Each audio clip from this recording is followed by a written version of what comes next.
Mais oui, na même les bébana. Donnez pas de quitter alors. Ma maman pour la bagarre qui au fini. Na bo soulé va sous vêtement na soulé va soutien naï. Azamo sinanga. Na bo soulé va sous vêtement na soulé va soutien naï. Azamo sinanga. 1 plus 1 est égal combien? Mais bon yo ka sonani. Papa, to saka moi sinayo. Prophète Moka Koufa qui a yezaki bando dinala kata mai libula mai. Akenda wa. Akufa ne. Mai pedali. Mai ba adindi délivrance. Bako kufa. Akenda wa. Akufa na voler ya mutu ka Egypte. Ala mungi be pa kufi. Ndemo no pasteur ngo so kufi. Église abatongo ba pasteur wana et continue à rater. Oma o panzane. Et puis on remarquer ba kufa ka valage. Yango ba sai la saison na bango. Moi 10 ans va pessier. Asel on bamba. Mulimo akandeza mulimo moko mabe. Oni mutu asali ekobo Omoni mutu asali ekobo Porte d'entrée ezamo musika ke mutu asali waza na kanda. Metala mulimo akanda. Otambusa mutu kana yo. Wewe alega yo. Otamboka tika batu. Yo pesoba osaka na ngai. Mbala moko allez atelemisi mutu kana za magistrat bitumbe bimi na makadam. Embouteillage salami. Donc mulimo wana mulimo maîtrise de soi et puis ça kanda makasi ndio mwa mabale zo kabwana soko bali mwasi na yo po bale na mbali na zana kimia soko kilikambo. Did somebody say that Majabu Gospel is coming to the United States? Yes, Majabu Gospel is coming to America. Pour la toute première fois, Majabu Gospel aux États-Unis d'Amérique. On the 16th of January, it is happening in Portland, Maine. An amazing, life-changing and epic concert. Et le 23 janvier 2022, bien sûr, à Dallas, Texas. Je peux m'imaginer combien la gloire de Dieu sera présente. For 2022, it's gonna be glorious. The whole Majabu Gospel team will be there. And we cannot wait to share this moment with you. Retenez ça très bien. Le 16 janvier 2022, nous sommes à Portland, Maine. Et le 23 janvier 2022, à Dallas, Texas. Invite a friend, save these 2 dates, because you don't want to miss it. And I hope to see you there. Soyez bénis.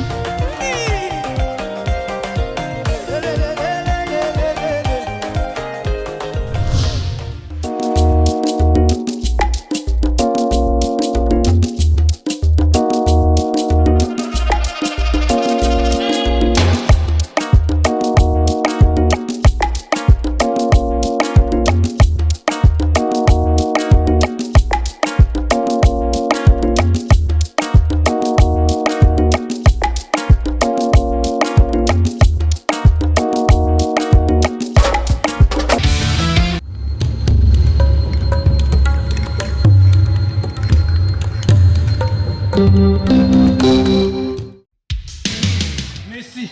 Joie libre. Donc, c'est que la comité, vous signez contrat dans l'AI. Mais pour vous, moi, bien, vous avez la chaîne mon corps. Sarato la TV. Vous abonnez. Vous avez contrat dans l'AI. Nous avons signé la Barça. Nous avons 10. Il y a équipe. Nous avons Suisse. Il y a Messi. Il y a surtout, il y a Barcelone, il y a le monde entier. On va dire la famille, non, mais dans le monde entier. Tous abonnés, na Sarato la TV. Vous avez un contrat dans l'AI. Merci à Ken.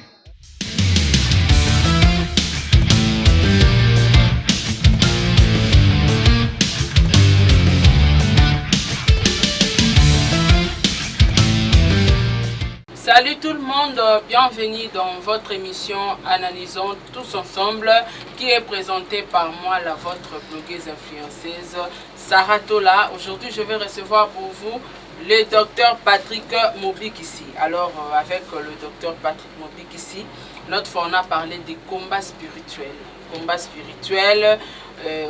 Aujourd'hui, on va parler des combats de fitir. Combats de fitir, on va retrouver toutes les sortes de combats dans les combats spirituels. Alors, je dis un grand merci à ma sponsor Nanganyos tout et un grand merci à Azir, un grand merci à Majabu Gospel, pourquoi pas, à Papa Diego Milito, un grand merci à Maman Gina Amatou, Motema papa Aaron Amat, le prince de Dubaï. Un grand merci à Jenny Beta Industriel.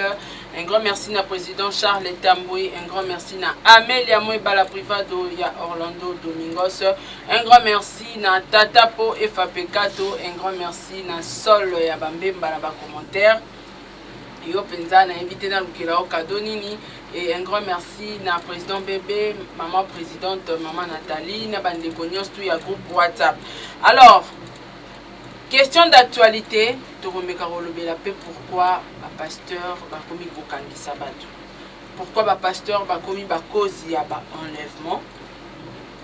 Et pourquoi le pasteur va commis comme les sabato ma belé à ba commis? Ma belé anga ba pasteur mongo bimanga ba lesio ma belé. Pasteur msuso bimana matete lesio ma melisio o ma isoki ya nini oyo. Toromeka un peu pour parler sur ma question d'actualité vraiment dans les réseaux sociaux. Sans plus tarder, un grand merci à mon équipe technique, Ars derrière la caméra, sur le même langage, Nanga, Fungwe Lapso Plateau. J'ai dit bonjour, docteur Patrick. Bonjour, maman Sarah, grand esprit, première dame. Naki komu susue. Fubaxiwana. Ah. Naki komu susolobiwana. Ah, blogueuse influenceuse. Nakamwe Nzambe apamolo merci pour l'honneur au Pessibiso dans l'émission où il y a tranche matinale, analysons tous ensemble et réfléchissons ensemble. Nzambe apamolo, Nzambe apamolo caméraman, vraiment apamolo pe ba onyo so balandara biso et puis ba onyo so ba ka commenter en bien donc on était ndeko sol memba vraiment betela ma beaucoup boya ça dessin habi à tout donc on a c'est la makasi mingi on a encourager biso bato beli pe afinga abiso afinga abiso o bozali mamba osala oyo na télévision bozo l'exaba tout temps kolukala kolukambo vraiment nzambe alim ça va mususu wana parce que les deux arbres tout temps quand même à classe tout temps à classe et puis na date mboka o to simplement musupe go sunga pe peuple na ndenge mama molimo te donc Batouana va éviter peut-être mais Nzambe alimisa bango baza batu lobby ba aussi mama Nzambe le ba kuma pe ko samola samalamu lokola biso Nzambe pamela. Merci beaucoup docteur Patrick. Dernièrement tu lobela combat spirituel mais aussi ba étape na ngoni hospitalier. Alors le lot tozana point vraiment il y a combat de futur oui ça point mon très fort déjà combat de futur tout le monde a makambo belé na kati combat de futur. Dans le combat de futur, vous pouvez expliquer le combat de futur. Merci beaucoup, ensemble, la terre, quelques poussières de secondes. Zamina Lola, na commission, na Sanzolo, la Bible dit mon peuple périt faute de connaissances. Il y a un abisso de charge Oyo, et le monde a Moussa na yo Moussa Koul Mama Sarah, on a pour délivrer le botan na yo Nzambe, couper sa connaissance. La Bible dit autant de soir mon peuple sera enseigné par moi-même. Yo moko yaka côté à libota na Nzambe. Est-ce que biso to éviter yo l'axabiso parce que la Bible dit un témoin fidèle apporte la guérison. Do lo baté question de lo banakat na biso na komona Kristo circoncis pe mato ya ba obazola na biso ba pamwama na komona Kristo bo baza malade ba bika au nom puissant de Jésus. Amen. Amen. Oui maman Sarah to la grand esprit combat spirituel na inibiraki 4 grands points. Point liboso ezali le combat du futur. Yami balé les combats des étoiles, Yami Sato les combats de naissance, il y a 4e ezali les combats des mariages. Les grands combats on a des combats liboso, combat du futur. Combat futur ça makambo ezo ya lobby. Na classe to ekoli futur lointain, to ekoli na ba futur eza simple. Futur za lobby ya moto. Okomona na nzela to na quartier. Moi si oyo na mobalo ba jeune garçon na jeune fille. Omona moto otala bango balabi ah ceux qui garçon na fille babalani babota mwana kitoko hein nani alaxi bango nani ebisi bango ke no babota mwana kitoko iye moto wana asia moni déjà lobby oyo koko ya mais komona ba parents ya mwana bazo comprendre te okomona ke no parents za menisier mwana pe azo sepela ko imiter ndenge papa azo beta mabaya mbala moko parents za mayele ako initier mwana na ye oli ba mwinda oyo ba florissant otozo mona oyo ba mwinda oyo muto asala muto inventaire azaki zoba na classe azo raté na classe aoke classe azwaka te zoba ya bazoba ti préfet abisi mama ba mwana penza esimba te mama otanga tika na yo siko mwana ngo aye ko inventer ce que loko ba ni omeka meka kaka nzoka za na dom mususu ozomona mama ifa ya mona ke no mwana classe te ndenge eza ba centre d'apprentissage aussi mutu nyonso ko tanga classe ko normal te bat mususu ba ko yekola pe métier ya mo ke no ba para malamu il faut tala mwana ye amona mwana ko komanda ngini mwana oyo a développer ti eko sala mwinda oyo ameki zo simbati ti lelo ba mwinda oyo lampe florissant ou toza florissante oyo zo consommer te toza nango oyo mutu asala ngo ba ndoko ka classe te ndeko mona ke no ba para mayele ba mona ka venir ya bana ba tala Joseph azana Jésus Christ azo mona venir ya Jésus te anja ebisi Joseph na ndoto abitala zo mwana oyo Jésus ano muki Hérode ayo luka bomaye bokima na Egypte tango Hérode akokufa nde bokozonga na mwana oyo ozomona alors bapara mosusu bazaka averti te bapara ebele na Bible bazaki averti okomona tala mutu nani Rebeka na kata libumu na ye azana Esau azana Jacob wana Rebeka mais nzambe ekoyebise na ndoto ke mwana aza mwana asuka o Jacob akodomine mwana aza mutu aliboso Esau plus tard Esau azana yaya mais sore ko lakisa na suka omona ke no Esau azwi lipamboli te pona nini parce que malobe ko kisami mama sa monaki déjà tango Isaac azolba ke no langi na pambola mwana na ngai ya liboso mama yoki abisi Jacob lelo papa na bino Isaac azolinga pambola yano Esau salabu zwanyama bomai lambelai salabu makamnyoso soki libabe malédiction ma découvrir que nous Esau te malédiction etomeli ko na nga mama Rebeka ozomona mama yebaki futur déjà ya mwana wana ki noko zala grand ya mwana boka moite Esau ye moko aye alobi likola potopoto bilo akolia likola soupe ale kamata ki bokolo ayebite fitire ko yako kangaye ateki ki bokulutu ezala bato belo ateka ki bokulutu na kindumba bateka ki bokulutu na n'importe quoi nzoka lobby ekokangayo c'est ça le futur en fait ce qui totangi na Genèse chapitre 49 Bible zolo baboy Jacob abengi bana ye abina bango sangana écoutez ce que Israël vous parlera boyoka makambo Israël zo sabino ce sont les choses qui arriveront à la suite du temps ekoya leloté ekoya sima mikolo papa ou Jacob yona babengi peka Israël tango za papa nzoto za papa Jacob papa biologique na mulimu yona ka koma Israël abandi ko yebisa mo makambo ekoma alobi yo ribe tala komba futur abi yo ribe moi liboso oza mwana makasi na ngai okozwa prééminence te okodominer te bande ko ba ko dominer yo pourquoi o mataki na mbetu na nga cela veut dire o sangisaki nzoto na mwasi na nga alakeli mabe akomi na Simeon na Levi abi mo bino ne bozawana molimo na nge ovanda te na makita na bino bokende ko sala makambo mabe bobomaka batu na ville ya Sichem tangu oyo batiaka leki na bino dinazemi bokende ko bobomi batu wana bokosi bango baba basala circoncision tango basala circoncision bakomi faible bobomaka bango ngai molimo na nge vante na kati na bino ozomona sima mikolo mama Sara Moïse ekoya kaka ndenge Jacob alobaki que non Ruben okozwa prééminence te margoza mwana ngali boso ozomona mama Sara tala mwana oyo Jacob alobina Ruben alobi que non yo ndongo za bo okozwa prééminence te atoza mwana ngali boso le fils de ma vigueur mais sima mikolo tango bakati sima rouge bazokende na terre promise Bible ezolobaki no tribu ya Ruben bakomi kosila balimba disparaître na mokili à cause de maloba papa alobaka mpona futur baloba nini mpona yo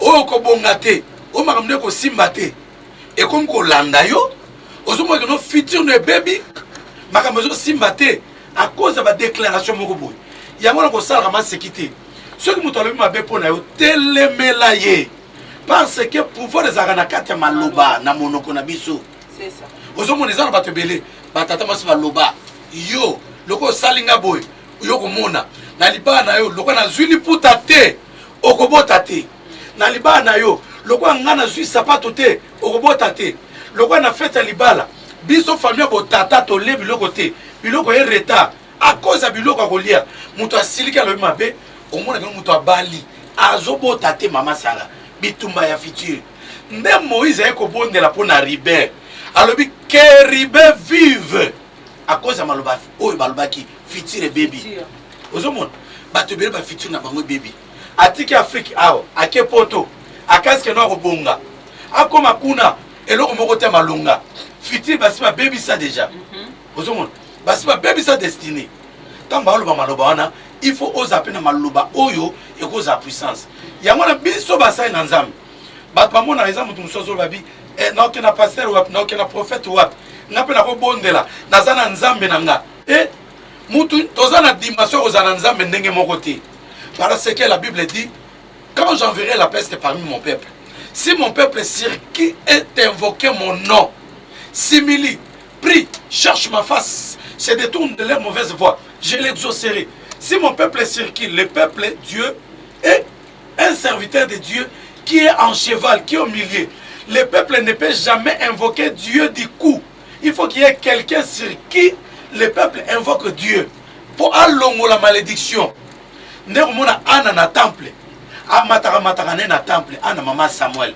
Même kula kuta na sacrificateur Eli. Sacrificateur Eli abisi mwana mwasi.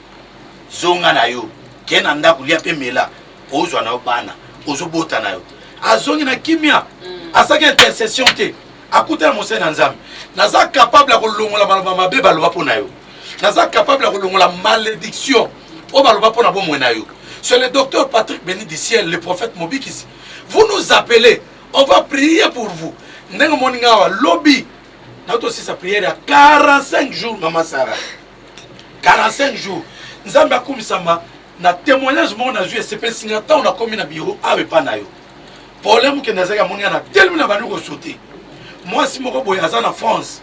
A botate 3 jours. Masuba ebimate. Abenga lobby na bout toujours à clôturer la prière à 40 jours. Albi papa moi ezate. Na bise maman écrit parce que je suis en prière en ligne. Na bonde la batu to zaki batu belé to bonde la bande ko awa ba colonel ba na misus to ça va prière. Na bise maman comment na sali tout na bimbi na tiba na bonde le ponayi.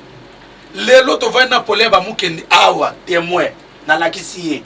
Albi papa na boti sans césarienne. Na boti nengo lobaki na nga. Nakobota na 24 heures pour les témoins à témoigner. Nzambe azana nguya ya kobongisa futur na yo.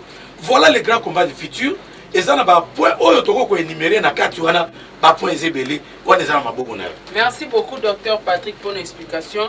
Il y a combat de futur. Alors na kati ya combat de futur tokuta impatience. Maman Sarah, impatience ndongo lobela impatience. Nelika monene. Impatience, kozanga patience. Au moins maman Sarah n'a évolué. Je suis dans l'anda aux obosa yonde fali ya média. Mutu mususu a évité nzela oyo lekeli. Bambongi okute nango. Salelanga lokola Moïse. Salelanga lokola Jobe. Basalo lokola Job. Yo ebi ma Job ya monaka.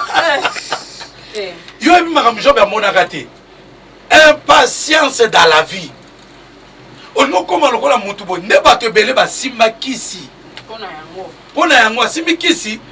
Oyebi que nous na monde na bino même ya ba journaliste oyo. Na même na YouTube ba te belé ba simba kisi. Ouais. Ba te belé ba bela ba mabomba. Pona nini? Pona kozanga patience.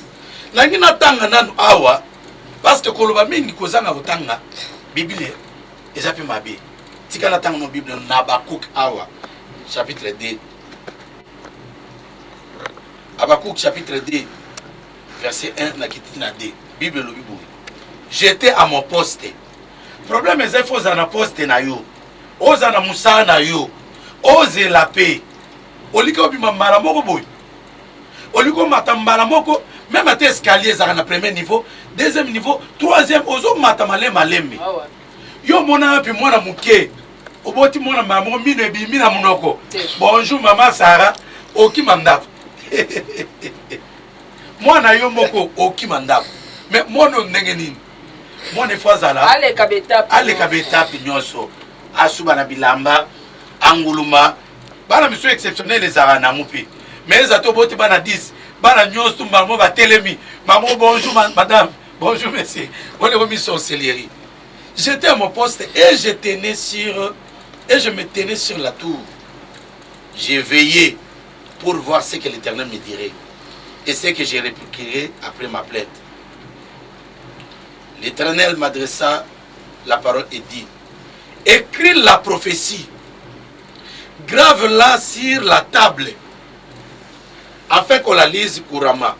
C'est une prophétie dont le temps est déjà fixé. Elle marche vers son terme. Et autant moulané et que nous recoxama. Malgré temps, ils ont déjà fixé la prophétie. Osa na prophétie au Kobonga. Osa na prophétie au Kobala. Pourquoi Zoluka Mbala Bato? Pourquoi Zoluka Basia Bato? Pourquoi Zoyiba Mbongo na l'État, na gouvernement? Mboke Zo Kita. Et Zo Nasima. Nzamba Salbo Okoma Grand. Okoma Mutumune Mutambongo. Pourquoi Iba Mbongo na poche Mbal na yo? Na poche Vesta Mbal na yo? Pourquoi Iba Mbongo? C'est une prophétie dont son temps est déjà fixé. Elle ne mentira pas si elle tarde à Tala, car elle s'accomplira et elle s'accomplira certainement. Impatience, c'est ce que nous battons belé. Balingna comme à boy, na comme à roi mututel. Ndemal moko baby si futur na yo. Oko luka kisi obel liboma. Oh non, famille balokio te. Yo moko mutomi loki parce que aux élites. Zela tangu na yo papa. Zela tangu na yo maman. Ozo zelate pourquoi? Pourquoi muté mezo beta boy? Ceux qui va fiancé yo, le ba ko bala yo. Pourquoi vous brûlez l'étape? Ceux qui moubaye nous ont 1 franc les lots. L'homme a 100 francs, l'homme a 10 francs, a 1000 francs à Kobala yo. Pourquoi mis son ben à mobile à Batou? On reçoit sida, on reçoit problème, impatience. Vraiment. Impatience. Et bon, maman va les belé. Batou belé maman Sarah qui va jouer en décembre. Oui, ça la calcule. On en décembre. Impatience. Bah maintenant mbana Batou. Bah ça qui nous ma. La chambre à MP. Professeur Moutola Zopé sa maman MP professeur Lukuta. C'est un prophète menteur. Mais bah, tout le monde va publier les vidéos à chambre aussi. Nabi et l'oroté, on est en montage. Moussa Nzambe Zabo. Moussa Nzambe c'est un faux. Ma profession est un professeur montage. Tout n'est qu'à Kaibisayo. Nous on la table la map bien. Tout n'est n'a pas soutien pour l'air ni so Ibisayo. Tout n'est quoi bota maman le comme on a. Ah oui bisoté. Baza prophète Lukuta. C'est pourquoi moi le prophète Mobik ici, docteur Patrick, n'a pas na dénoncer babouzo bawana. Ba prophète malingo kota prière te. Baza blo ba ben na CD, makiona. CD, cela veut dire arrangement. Akozo mutu atine na kenda pese mbongo. Akoti na MPO wana chambre wana. Akoti kuna. Mutu bina ndimi. Ngai na kota kiao. Ba saka na bino na ngai te. Ba saka na bino na ngai te. Ngana bangoto yebani bien. Ce sont des faux. Oui, je vous l'ai dit. Je confirme. Je martèle là-dessus. Il y aura le kuta. Si on est batu mutu akeno kota na hotel kuna. Et puis si batu nini. Pour la prophète il faut ndimisa batu ndengwana. Zala pasia. Luka Nzambe.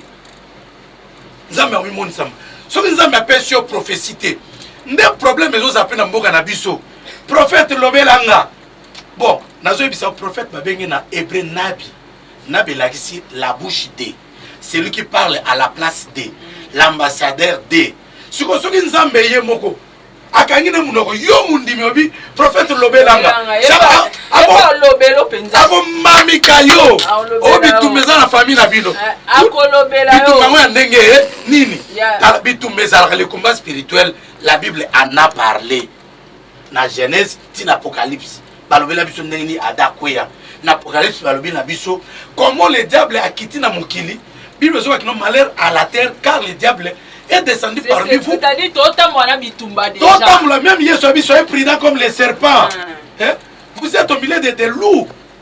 Les loups ravisseurs. Yesu abi que le diable rôde comme un lion, cherchant qui dévorer. Jésus a parlé na ba démon, démonologie. Yesu a été à démonologie, expliqué démon. Il a parlé des diables. Et ça bloqué. Autre notre compagnon aux bitumba. Mutu nyonso za bitumba. D'ailleurs, ce que Bengani démon en zoto na yo. Démon na okende. Azonga me akota suite azonga okenge dile.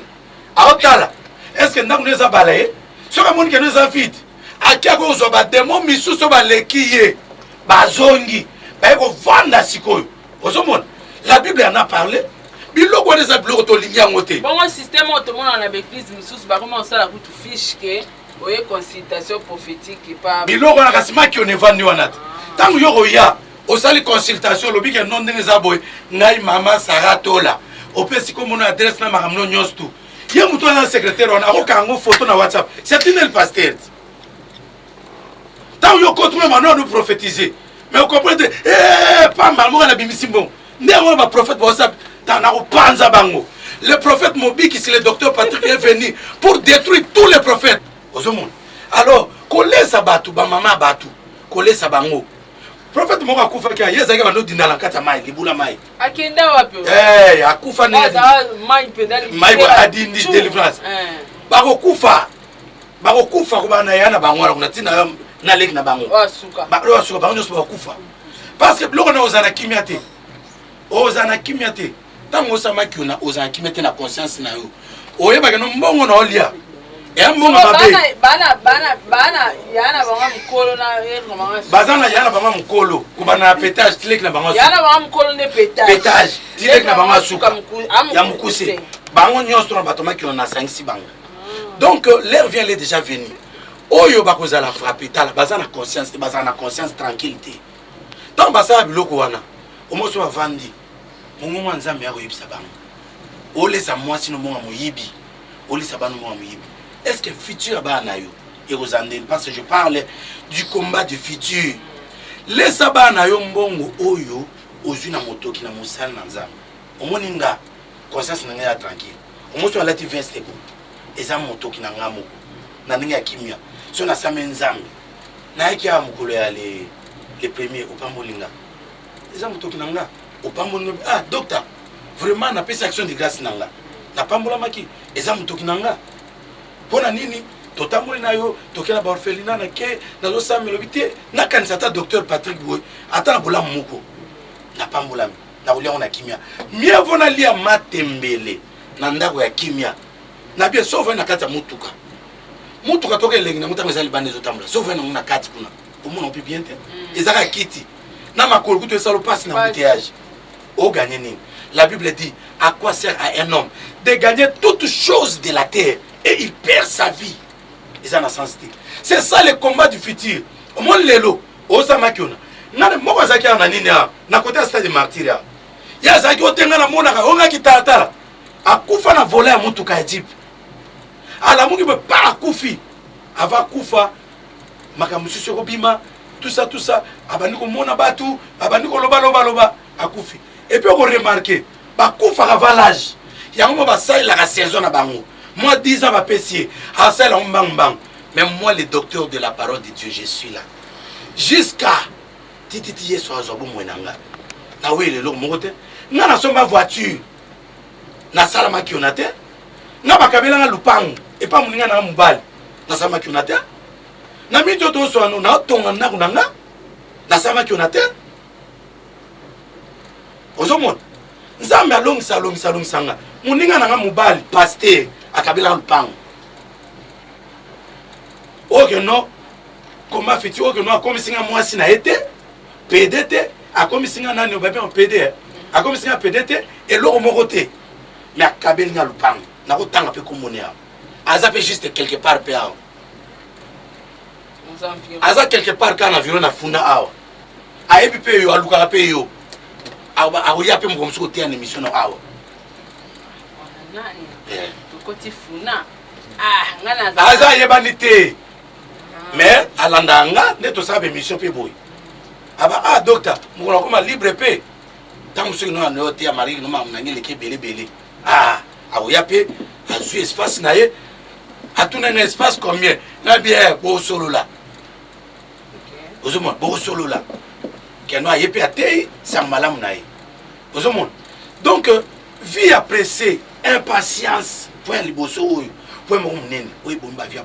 Même dans le ministère, bato ebele ba mbengi ba prophète mais au moins non atala ba prophète belé na ebiso lelo ba prophète belé nani a consacré ba prophète nani a participé na ba jour au ba consacré batu souvent ba pasteur ba consacré ba pasteur ba berger ba évangéliste et ça passe au moins ba consacré apôtre ba consacré prophète ba prophète ba utaka so ba no pesa mo ba dona ewana ando pesa un message le message rébellion pouf maman a comme prophète néanmoins non a kokaté ko te a bible boy a kokaté ko panza bible a kokaté ko sala 5 ans na théologie tanga a kokaté maman ba ni ba biloko wana ya makiona et facilité tala et bien na prédication a kokaté ozomona c'est ça ko bana ya na bango tina mwana bango asuka.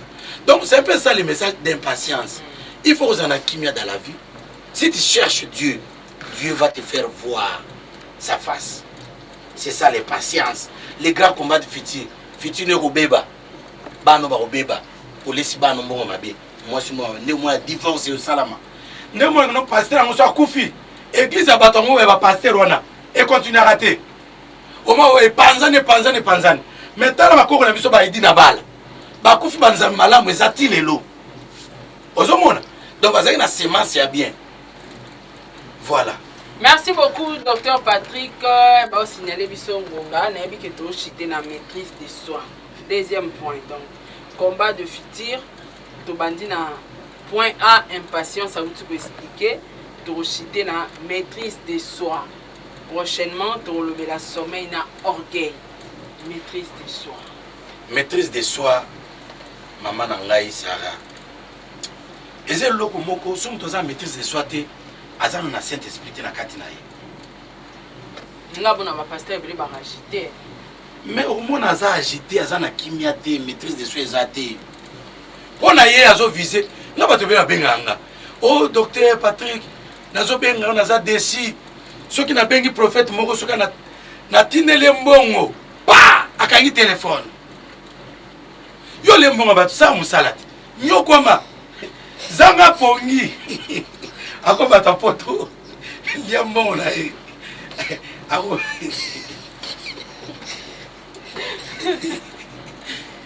Ako benga yo. Ouais. Siko yo zo mbongo batu.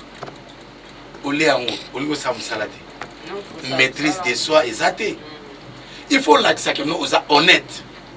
Au jour d'aujourd'hui ba ça ba honnêteté. Et ça démon mubimba, o bébé ça va tout fitir. Mutako tinelo mbongo na poto. So melanga lupang. Okosena. Orate.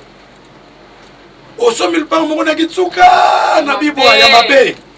Mais ça na confiance na yo. Tellement maîtrise de soi ça te au moni dollar. Au moni na âge de. Moi nani na tang âge.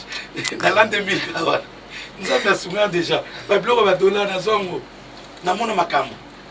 Namona nalali pongi mutu ala musinga asominga mutuka nalala namoni mutu asamba na église biso église moko te abi ngoko ta studio asamba na église ya limité wana abi ngoko studio combien na sale devina ba clip abi samba mo cash personne n'intéressé. On a vécu des choses. Maîtrise de soi et ça que nous battons belé ba bo mama bala. Maîtrise de soi et à autant na demo ya biyoka yo. So ba yebisi mutu likamu mbalamo mutu asaflamer. Na kata maîtrise de soi wana to mona colère izana kati wana. Mama Sarah nazo yebisa batu wala na biso. Omoni mutu asali ekobo porte d'entrée ezamo musika ke mutu asali wazana kanda. Mulimo wa kanda za mulimo moko mabe. Pour mutu asali ekobo 1 aluli mwasi na nzela 2 bayokani rendez-vous 3 il faut que mbongo azela salaire 4 soit akoyiba mbongo 5 akosi mwasi na ndaku 6 abimina mwasi na 7 wa foot hotel tout ça tie comme aboy ozomona ako lemba pe metala mulimo wa kanda otambusa mutuka nayo wewe alega yo otamboka tika batu yo pe soba osaka na ngai mbala moko allez atelemisi mutuka na za magistrat bitumbe bimina makadam embouteillage salami donc mulimo wana mulimo maîtrise de soi et puis ça kanda makasi ndio mwa mabale zo kabwana soko bali mwasi na yo mobali na mobali na zana kimia soko ki likambo omoni mobali ono mobali akendeki na hotel bayebisi yo bamontage mpe ekoma oui vérité ko ozala zana kimia d'abord maîtrise de soi eza te na bacouple même na bakonzi nde omona même ata na justice ka atali elongi no boyoki te akanda condamné yo bato bia baza na prison baya bainnocent bakota kuna pourquoi nde kaka no juge abande osambisa ye azo répondre te ndenge juge abande ozala yoki kanda mama ali botie kuna mama mutuka ezwa bato na makali yaka te eye ake kuna manque wana maîtrise de soi bato ebele balonga mpe misala o répondre patron na yo bien te liboso ya patron na yo fozala kimia biso ovanda mpona kozela ti basisa randi kuna fozala maîtrise de soi ovandi mpio no te baosala randi ti esila soki esili obanda émission osala nini soki oza na impatience ozangi maîtrise de soi mama sara ozomona soki oza na maîtrise de soi te na mosala kolongwa oya kobosanake no aza chef na yo orépondre mpe mabe osali pétage mbala moko mpe aleba chef mpe baza na autorité na bango alongole mosala ntango ozonga na ndako nde conscience esali sikoyo nasalaki mabe mais c'est trop tard na kisaso mpe bato balukaka misala baremplace mbala moko ozomona eza mpona basi ebele na poto abengisi mobali mais loko abengisi mobali na poto maîtrise eso eza te ozomona kwa mwana moke kogangele kotombokela ye mobali mpe asa oyo tobengi phénomène ndeke papa moke akei operdre mobali pourquoi parce que maîtrise de soi eza te bilobela kogangela ye epuis mibali ebe baperdre basi maîtrise de soi eza te amona mwasi oka neti keno rido ya ndako yo est ce que mwasi okobenge yo mwasi aza être lokola yo mwasi fo kopesa valeur nazoyebisa bapapa nyonso tout mois de mars ezoya il faut kopesa mama valeur mobali soki olambeli mwasi na yo eza mabe te neti ngai je serai un bon mari naolambela mwasi na nga fufu sans problème napesi mwasi na nga nasukula bilamba basous-vêtement na ye mais eza mabe te mais oui namemeli mpe bana nakosukula ye basous-vêtement nasukula basutien na ye aza mwasi na ngai un plus est égal combien mais bon oyoka soni ya nini soki ozangi maîtrise de soi ne ebota orgueil wana nde mamuto olobela wana parce que kozanga maîtrise de soi ekozala accompagné na kanda ekozala accompagné na orgueil papa tosaka mwasi na yo mwasi aza fololo te flair fololo soki keno obwakela omai te ekonzuluka ekonuna nalobi mwasi na ngai so azobela na osala to na osala te ebo nasala te mpo na nini po lisumu nango akoyeba maintenant nango akoyeba implicite egale ntango na okota na dushe kuna moto akoyeba aza te naniki kitoko narepasele mpe ye natie mpe boya kolata pome eza te wa mpona biso ya futur marie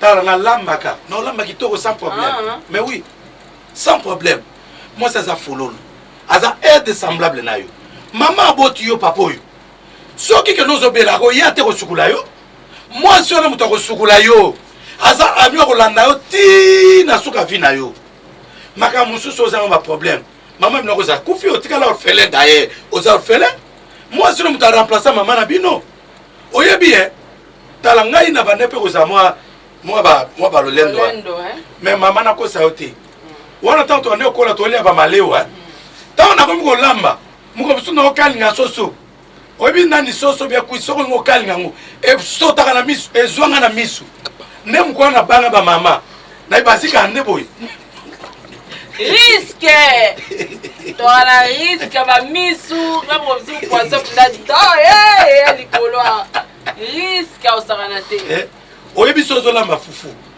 so ozobalola mbala moko oyoka tolo esa pasi lokola moto akosoli lokola moto ateyi pendant 1 heure du temps siko bamama babanda kolamba epuis yo papa oza na limbisanga ndeko na biso moluba oliaka fufu ebele oyaka mpe na bacamarade na yo ozomona lamba fufu kuna La moukana tongo lamba, na tongo balami na midi balami na ma camarade. Moi, si on a appris, vous voyez, et le repamba. Non, c'est faux. La Bible dit, Marie, aimez vos femmes. Aimez vos femmes. Au plus, ce qu'amour est ça, ce que moi, c'est naïo. Au monde harmonie, na katia libala. Maman, bala, nous, c'est un bébé. Moi, ce que moi, je bala, je soutien, je respecte.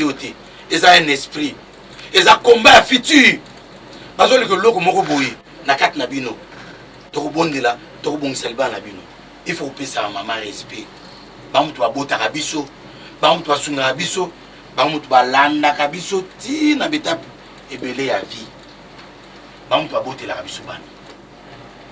Maman, moi si on a une peste moi Joana lobby, abi ma soubezo bimate. Na nga na bota na césarienne. Ye papa na vandi avandi. Mais maman côté zo mo danger. Parce que prophète bonne nanza papa na avandi. Nasuka na ba prophète ya lukuta. Balia ba mbonga bato. Tant maman na pa mona na siko. Popola mona ki maman na signé mukandalo biboyi. Soki na boti na so meloko nyoso osenganga. Na yemo la taille pasteur na boti sans problème. Na laisse pour na ngindi. Bon à salaté. Yena nzambe. Ate il faut ça là. Yena nzambe te. Il faut ça là. Il faut ça là acte mongo. Sur moi va pas parler pas avec des vos prophètes tout ça. Pas avec les prophètes quand tout marche bien. Mais quand rien ne semble marcher, quand papa on a un prophète na oté. C'est comme ça. Merci beaucoup docteur Patrick, nous sommes arrivés à la fin de cette émission. On a invité Ozana moi Nsoaka Suka.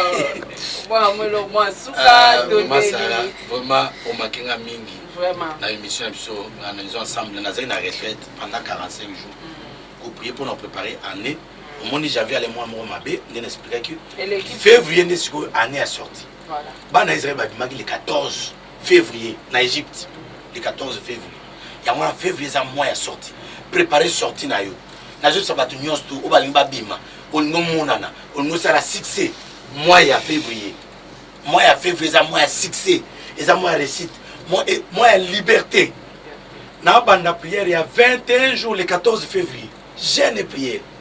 On no samia nanga, obenganga. Nani ngaba to linga papa na samia na yo. Wandi bien. Papa, nzambe alobini ponanga. O bon suka lobité. Yo le sama makasi. Ba professeur ma. Oh, ngana bamba kate na biso que noté sikote. Mais batwana. Ngana otinde pa ba mwana suka. Otine mo suka pa yana bangu. Ba ko bamba ye. Akepo mo. Ba bamba ye. Yana ba mikolo ya opesa liba. Otale professeur yana bango te. Professeur ni. Otalité. Natalité professeur ni. Bopianga téléphone. Otalité. Ya solo wana penza. Professeur ni. Pianga téléphone. What bien ba prophète par coïncidence. La prophétie. Faut la prophétie. Ba prophète par coïncidence. Tota la prophétie. Ba prophète par coïncidence ni bazama ndingo tala. Webi mboka na biso tous en sérieux. Tous on ça va la parole de Dieu. Ba tout so lo te. Aza jaloux ya ba prophète parce que non azo pe sa prophétie na pe sa prophétie na prophétisaka. Na jaloux na bango te. Na hotel melandi misala na bango mena lingaka bango. Ba bongo la mitema batika mabe. Bazongela nzela ya nzambe. Ba vendre la écriture. La Bible dit déjà vous êtes purs à cause de la parole que je vous ai annoncée. Nazo bisa maman moko za ba problème za ba difficulté aux otala ngai. Ko hésiter te benga ngai na bondela pona yo. Oza ba prendre ba difficulté etungi so mingi. Ozoluka mikanda na poto. Awa na Congo ozoluka mata. Ozoluka promotion, ozoluka succès. Bando bana mombongo zo simbate. Banda ba faire ne kufa. Libala na makambo etambola bien te. Oza na mbet hôpital ozo bela, ozo bikate. Obengi bengi ba pasteur ba prophète. Ozo solution te. Otini ba mbongo. Ozo solution te. Appelle le prophète Mobikis. L'Éternel mon Dieu, que je sers avec persévérance, que je sers avec amour, va te relever. La Bible dit, la prière fervente des justes relèvera même les malades à une grande efficacité. Je crois à mon Dieu Jésus-Christ. Je lève ce Jésus-Christ-là, un Dieu capable de tout, sauf rien. Il est capable de tout. Il va pouvoir. Docteur Patrick, je crois que tu as clôturé la prophétie pour Tolanda. Mon cousin, $150. Et alors, mon cousin, 160. C'est là. Et ça, là, moi, dans la carte à Salo, on a programmé $300. On est là au Moboué. Ça m'a dit ça. On est là au Nîmes. Il y a mon cousin, $150. Il y a mon cousin, $160. Il y a mon cousin, $250. Il y a mon cousin, $38. Il y a mon cousin,